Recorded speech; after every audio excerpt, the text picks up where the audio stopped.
प्रश्न है, केंद्र टी और 8 सेमी त्रिज्या वाला एक वृत्त है। केंद्र से 17 सेमी की दूरी पर स्थित बिंदु के से दो स्पर्श रेखाएं के और के खींची गई। चतुर्भुज टी के आई का क्षेत्रफल कितना है? देखो ये एक सर्किल है, ठीक है, इसका केंद्र बिंदु दे रखा है टी। अब इसकी त्रिज्या 8 सेमी है।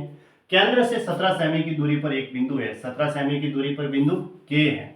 इस के बिंदु से दो स्पर्श रेखाएं खींची गई, एक ये स्पर्श रेखा और एक दूसरी इधर खींची गई, ये स्पर्श रेखा, ठीक है, ये स्पर्श रेखा है।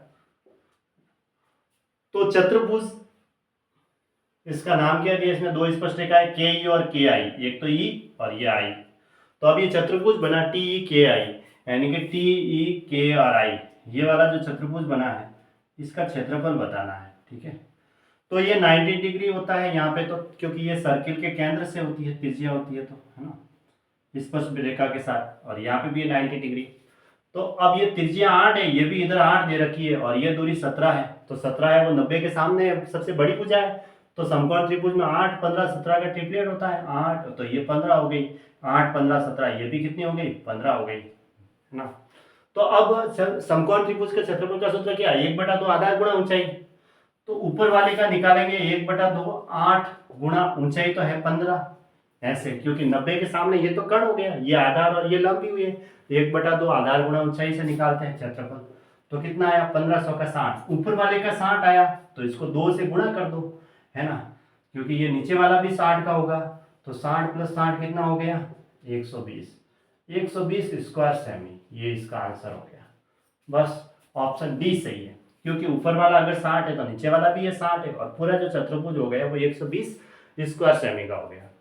यदि एक बेलन का आधार का व्यास और वक्र पृष्ठीय क्षेत्रफल क्रमशः कहाँ है, तो पहले वाला व्यास वो 14 सेमी है, तो त्रिज्या कितनी हुई, 7 हुई, क्योंकि त्रिज्या का आधा नहीं, व्यास का आधा क्या हुआ, त्रिज्या हो गई, व्यास का आधा त्रिज्या हो गई। और वक्र पृष्ठ का क्षेत्रफल दे रखा है, कितना दे रखा है, वक्र पृष्ठ क्या होता है, बेलन जो होता है उसके बीच का वक्र पृष्ठ होता है 2πr(h), जो कितना दे रखा है, 352 सेमी स्क्वायर। अब बेलन का संपूर्ण पृष्ठीय क्षेत्रफल क्या होता है, बीच वाला 2πr(h प्लस ऊपर वाला πr² और नीचे वाला πr², तो 2πr², ये होता है संपूर्ण पृष्ठीय क्षेत्रफल, ठीक है। इतना सा लिख दिया मैंने, संपूर्ण पृष्ठीय क्षेत्रफल है बेलन का ही है। अब इसकी वैल्यू तो ये दे रखी है 352, यहाँ रख दो, ये लो, 2 गुणा पाई की वैल्यू 22/7 और आर की वैल्यू है 7 है, तो 7 गुणा 7, ये 7 से 7 कट गया, 22 को 7 से गुणा करते 154, और उसको 2 से गुणा करेंगे तो कितना आएगा, देखो इकाई अंक 0 बन रहा है, कैसे, 7 दूनी 14 में 4 इकाई अंक, 4 दूनी 8, 8 में इकाई अंक 8 है, 8 और 2 को जोड़ेंगे तो 10, इकाई अंक 0 आ रहा है, ठीक है। इसमें 2 जगह दे रखा है तो पूरा ही कर दो। तो 352 प्लस 154 को 2 से गुणा करेंगे, 4 दूनी 8 और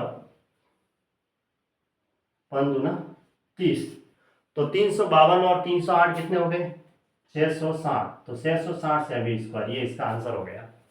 ऑप्शन बी सही है। दोनों प्रश्न CHSL में आ रखे हैं, इजी प्रश्न आते हैं, ठीक है।